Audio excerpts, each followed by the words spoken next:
За үзэгчдээ Монголын мэдээ сурвалжлагыг улсын дээд шүүхийн байрнаас мэдээлэл хүргэж байна. Энд шүүхийн нээлттэй ил тод байдлын хүрээнд улсын дээд шүүхтэр явж байгаа хяналтын шатны шүүх хурлын одоо явцыг цахимаар шууд дамжуулдаг болсон юм а. Энэ талаар мэдээлэл хүргэхээр мэдээлэл технологийн ажилтан Мягмар Сүрэнгээс тодруулах гэж байна. За одоо нөгөө цахимаар шүүх хурлыг дамжуулах ажил юу н ямар үе шаттай явж байна. Шүүхийн ил тод нээлттэй байдлыг хангах хурлын хүрээнд Монгол улсын дээд шүүх хяналтын шатны шүүх хурлуудаа шууд дамжуулалт явуулж байна.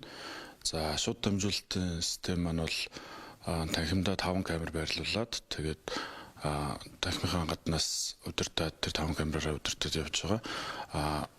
Бас нэг шат нь бол одоо монголчууд нөгөө e-Монгол системээр нэвтрээд үйлчилгээнүүд авдаг болсон. Яг тэр шиг данс системээр нэвтэрч ороод гадаад болон Монгол сууга ямар ч иргэн маань одоо хяналтын шатны ямар хурлууд явагдаж байна тэр хурлуудыг шууд үзэх боломжтой. Хоёрт улсын дэд шүүхийн байран дээр ирээд тэр шууд дамжуулалтын хурлуудаа бас үзэх боломжтой ийм шатаар явж байна. Тэгээд одоогийн байдлаар бол данс системээр нэвтрээд шуурлалыг үзэж байгаа хүмүүсийн давхарцсан доогоор бол 873 хүн 12 сарын 9-өөс өнөөдрийн байдлаар нэвтрээд ороод шүүх хурлуудаа үзсэн байдалтай юм байна. Өнөөдрийн байдлаар бол яг захиргааны хэргийн хяналтын шатны шүүхийг дамжуулж байгаа одоо эрүү иргэн хизээ яг цахим байдлаар иргэдэд хүрэх вэ? Ер нь бол захиргаа эрүү иргэний 3 танхим маань гурлаа энэ дамжуулалт явагдаж байгаа гэж ойлгож байна. Яг тэгэхээр данс системээр зөвхөн нэвтэрж байгаа нь бол захиргаа байгаа. Одоохондоо бол цаашдаа ингээд эрүү иргэний танхимууд маань явагдаад эхэлнэ.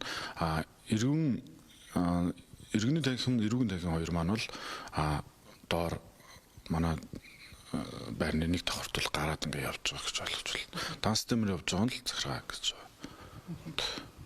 Одоо шүүх нээлттэй ил тод одоо яг ингээд хяналтын шатныхаа шүүхийг ингээд шүүх бол нэлээд халттай гэдэг чинь тэгээ ил тод ингээд үздэг болох нэ ингэснээрээ иргэдэд яг шүүгдэж байгаа иргэдтэй ч гэдэг юм уу яг ямар даваа талтай.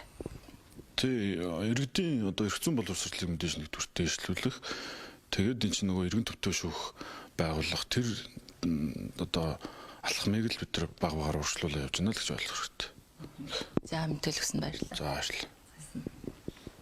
За үзэгчдээ Монголын мэдээ сурвалжлагыг улсын дээд шүүхийн байрнаас мэдээлэл хүргэлээ.